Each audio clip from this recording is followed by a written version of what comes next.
Hello, welcome to our talk. I'm Paolo Bonzini, I'm from Red Hat. I'm Zhao Liu from Intel. And we are going to talk about how we built the bindings from C. Okay. How we built the bindings from C to Rust for QEMU.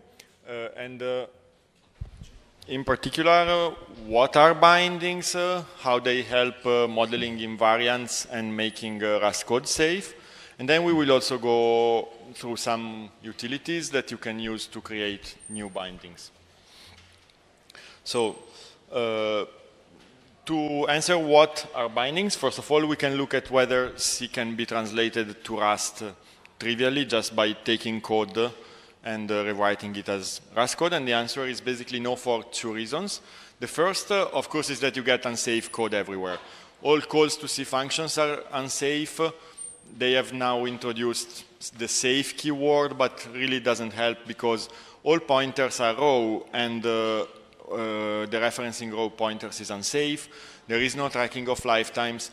You can still get some benefits from Rust in terms of using more expressive data structures, traits, and so on, but in practice, it's worse than C, what you get. Instead, when you have bindings, you can get a much better, shorter code that uses like method call syntax, slices, references that track their lifetimes, and all that.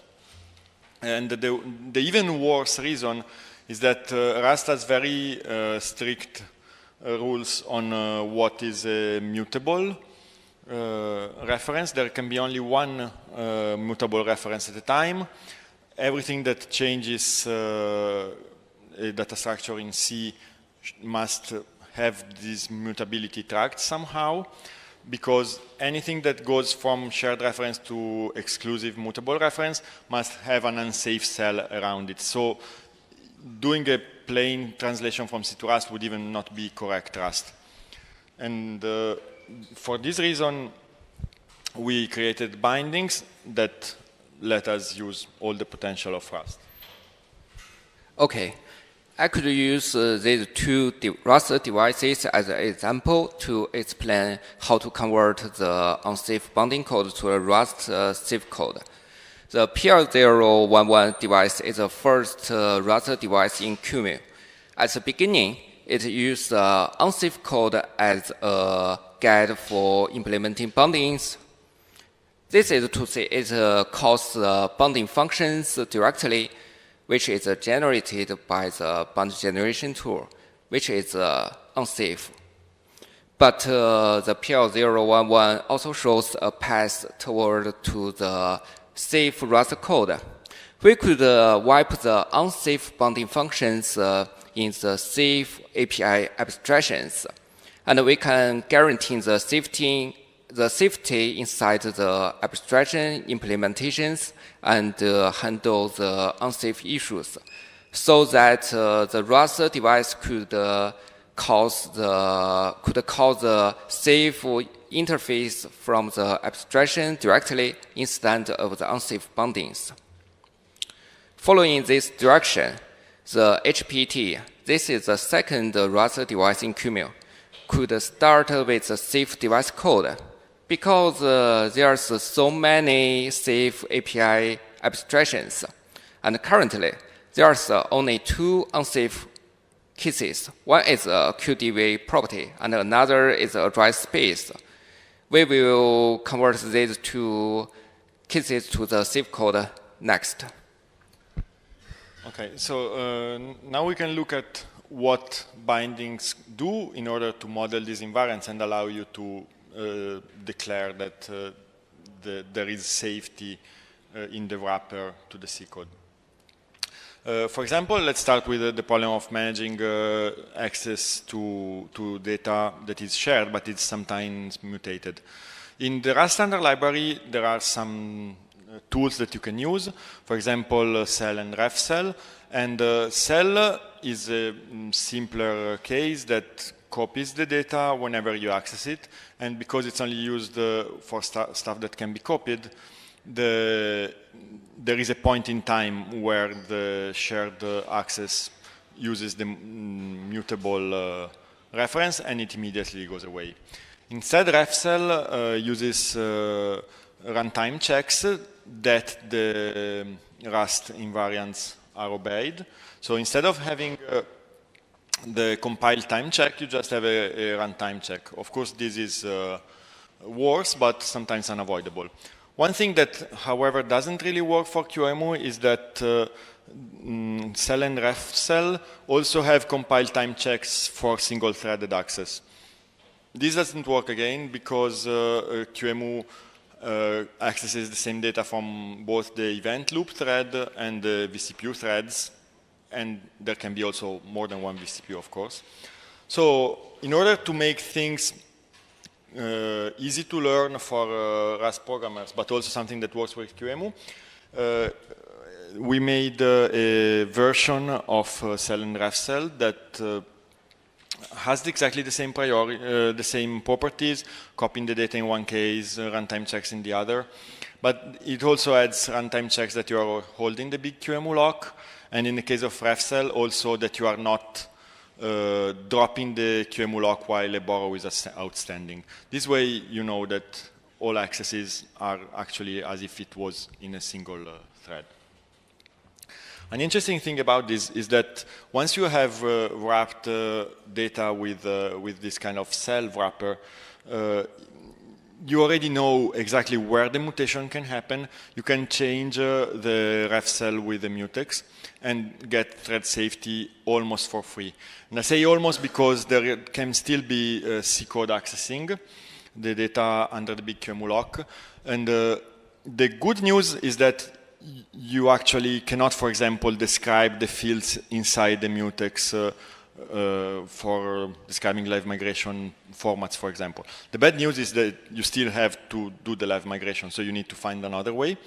And one possibility, for example, is to use the callbacks that we already have to do a snapshot inside the lock into something that is allocated on a heap, like a box, and then copy back in the case of the receiving side of the migration. More precisely, you would use a BQL cell because it's a point in time write. Now I have the snapshot, now I have discarded it. Option because the box doesn't always happen to be there, and inside the actual contents of the migration stream. And this is something that you can pass to the C code. Another one is type introspection, where Rust generics let you look at the actual types of the fields in a struct. For example, in C, you have these vmstate macros. They are type safe. You cannot use a uint8 macro on a uint32, but you still have to copy the type in the usage of the macro. In Rust, instead, you can just write vmstate off, and it will just use the same format as the field. The disadvantage, of course, is that if you change the type, you will not get an error, you will get a change in the migration format, but QEMU already has backwards compatibility checks for migration formats, so it's not a big deal. The way we do it is that we use traits. Usually traits are used to group functions on a type, but you can also use them to group metadata about a type. And so we have this trait vmstate, and we implement it for all the primitive types and also for various other types, like, again, the BQL cell, BQL ref cell. Alternatively, you can you can pick up the types using macros. Procedural macros are particularly nice because they get the declaration of a struct with a very natural syntax, and in this case, the macro parses the code and just takes the U8 and sticks it in the produced code without any type inference magic. Another way to handle the invariant issues is to use a smart pointer. We provide this is a smart point for the QEMU objects. But let's firstly revisit the uses of the QEMU objects. The one case is the owned QEMU object, and another is a borrowed case. For the owned one, the objects must to be allocated, and calling manages the object reference count. But for the borrowed one, the colleague cannot drop the object, and the colleague cannot prolong the lifetime. Based on this difference, so they have the different use cases. For the owned QEMU object, a common case is to store the pointers in other objects, or it can be used in the QDV properties, for example, the child property. And for the borrowed case, it's common to embed objects in the large structure, so that this large structure has a responsibility to manage the lifetime of this embedded object. And it can also use for the short-lived size. Regarding these differences, so we provide the owned, this is the smart point for the owned case. It will increment the reference count at the construction and decrement the count at destruction. And for the borrowed case, we recommend the user to use the reference directly, so that the code that as a reference doesn't compare. For example, if someone wants to clone an object by the reference to extend its lifetime, this doesn't work. But he could use owned to create a copy which has a separate lifetime. With this support and limitations, we can ensure there's no use after free bugs for the QEMU object. And another useful way is to use guard objects. Let's start it with an example. Look at the left. In the C code, in the QEMU log, firstly, we lock the log file and write the log information into the file. Finally, we released the lock. We can rewrite this C function into Rust directly. In the Rust side, just first lock and write and unlock. But please note this question marker. In Rust, this means if there's an error happens, it will return the error directly. In this case, we will miss unlock. So this Rust code is incorrect. How to fix this case? We can use guard object. This is also has another name. It's RAI pattern. It will use the job, this is the destructor, to free the resource. And we can mediate all assigns by the guard object. Return to our example. We can introduce another structure named log guard and implement the job method for it.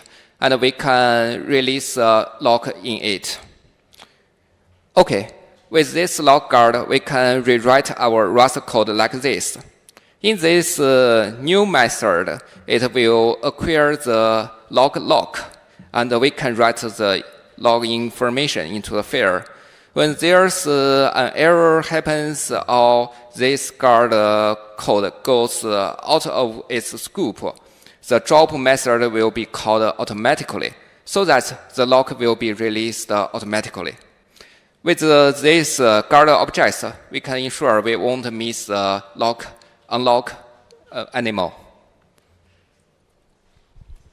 So now, just for people that want to write the bindings, I'm going to go quickly about some utilities that we have. And one example, for example, is that happens repeatedly all over the place is error handling.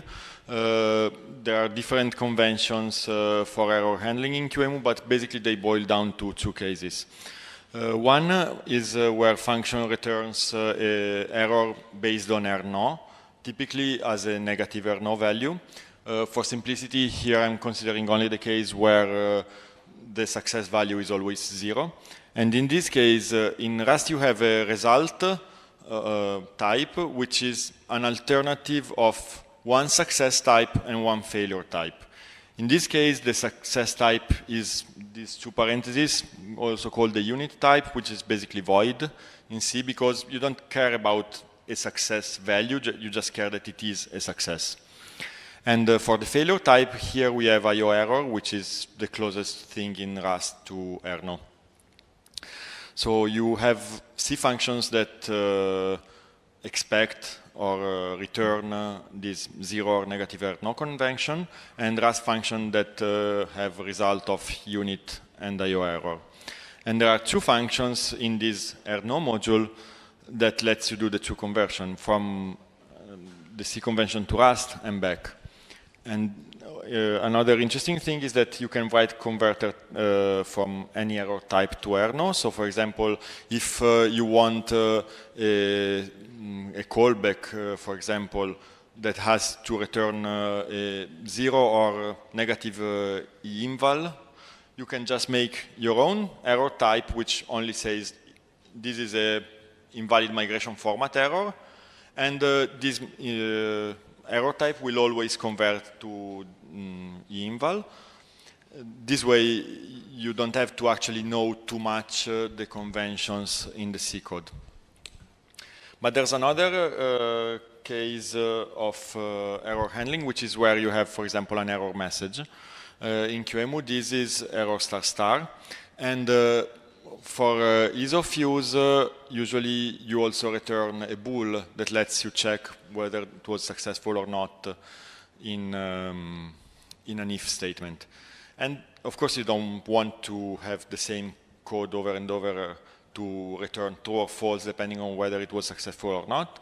So in this case, the two functions, one takes the error ** and returns, also for the simplicity here, the parentheses, the unit type for the success case, and the util error in this case, not the standard IO error, but something that was done explicitly for QEMU. The util error in the failure case. But when you go back, the function is called bool or propagate because it returns the bool, but also if there is an error, it automatically calls error propagate. Error propagate will store the error, or rather the C conversion of the util error into that RP parameter. This is an unsafe function because RP is a raw C pointer, but that's par for the course. For the bindings, outside the bindings, you only see result util error, which is safe. And because it calls error propagate, it works also for the special error cases like abort and fatal. Callback is another important topic in the QEMU Rust side. A typical callback in C language has a stateless function pointer and a void star pointer to the user's data. With these two requirements, we designed the function call trait for the QEMU. Comparing it with the traditional function trait in the Rust standard library, the function call trait doesn't accept the AND self argument, and it can't catch any environment parameters. So, but for the function trait, it could capture the environment and store the environment parameters in the function objects. So this makes the function call complex to support the callback because we need to use a box to manage the resource. But for the function call, since it's always zero-sized type, so we can pass the single user object to it and leverage the Rust type system to ensure the argument is always type safe. So this function call is zero cost and efficient. There's an example. To use a function call trait in the QEMU side, first we need a helper to convert the function call trait to the C callback. This is a Rust behind callback. We use it in the function behind the schedule one shoot function. In this function, we pass the function call generic type and the argument type to the Rust behind callback, and this will create a callback. with a specific argument type. Then we could pass this copy to the C language as a C function. And another useful trick is about the builder. Let's look at this example. This is a memory region of the structure. It has so many member fields so that it's almost impossible to introduce a single initialization function because this function will have too many arguments. But the direct operation on the row bounding is not practical either. We need to cite these fields one by one. This is inconvenient and it's unsafe because we can't check or transfer the parameters. And the build pattern could help us to address this. This requires us to introduce another separate structure. This is the memory region of the builder. And we can implement several methods for it to help initialize the memory region ops. For example, there's a read method. This method will help to initialize the read call banks in the memory region ops structure. Finally, we need to use the builder method to convert the current builder structure to the original memory region of the structure. So with this builder, we could convert the initialization into multiple method calls with a build method call in the end. This way is safe and flexible and compact. Okay. And finally, going back to the initial topic of things that are mutated behind the back of the Rust code. We have opacity, which is very similar to something with the same name in the Linux kernel. And this is used to store a struct that is shared with the C code, and especially to prevent invalid optimizations, because C structs can be called, can be changed when you call a C function, even if in Rust you have them behind the shared reference. And also, sometimes they can be initialized with invalid bit patterns. In C, it's relatively common. Like, it's not the best style, but it's relatively common to leave something uninitialized if you know, based on other fields, that it will not be valid or not be used. So basically, we take the T-type, we wrap it with maybe an init to tell the Rust compiler that the values may not be valid. We wrap it with unsafe cell so that the Rust compiler knows that it can be mutated whenever the code wants to. And we also add phantom pin, which adds some more relaxation on aliasing that I won't go in right now. But basically, because there is this opaque struct, you don't really need to care too much about it. The Rust compiler guys don't themselves like too much that you have to put phantom pin there, but if they come up with something better, we can just replace it here and it will be used everywhere else in QEMU. Like, if there will be a third thing in the value, we could have that. And this is used in two cases. For example, if you pass a reference or a pointer from Rust to C, you create an uninitialized version of the opaque type, and then you pass it to C code for initialization. Or instead, when C returns the struct, it returns a row pointer. The row pointer is just an address, doesn't have to obey any invariants, but before you actually return it in a way that Rust code can look into it, you wrap everything with that from row method to create the opaque and return it as something that the Rust compiler knows is tricky.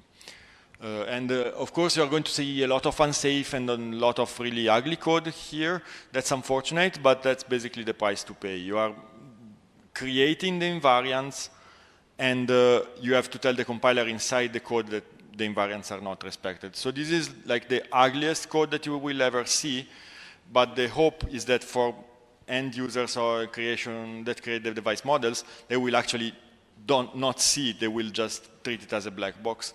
We are trying to keep everything very well documented so they can read documentation and not have to look at the code. So as a conclusion, we are at the red flag level where we have learned a lot of lessons. We explained some of them to you now. And now it's up to the QEMU community to decide if it is worthwhile to go on with the experiment. In the medium term, we have to complete bindings, add more stuff, block devices, QAPI, QM properties, whatever. And the end goal is hopefully that creating device models will be easier for developers because you have more things checked from the compiler, you have better documentation. And if you download the slides, there's also a bit about the build system, but it's already late and we couldn't really go into it now.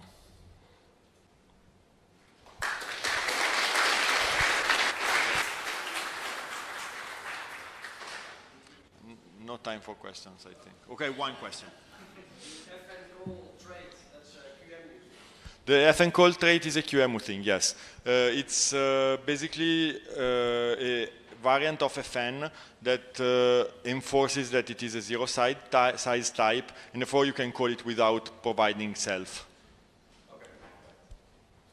How does that work without an indirect call? Well, it is an indirect call, but just one, not 2 levels of indirect calls. Like the rest, like if I go here, each different call that you pass creates a different copy of this one, which is essentially just a jump instruction. Like this Rust BHCB is compiled to a single direct jump. You get an indirect call to the trampoline, and from there, a direct call.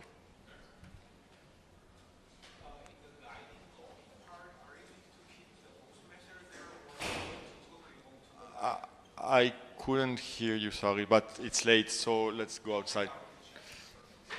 Now Manos will have another talk about Rust. So.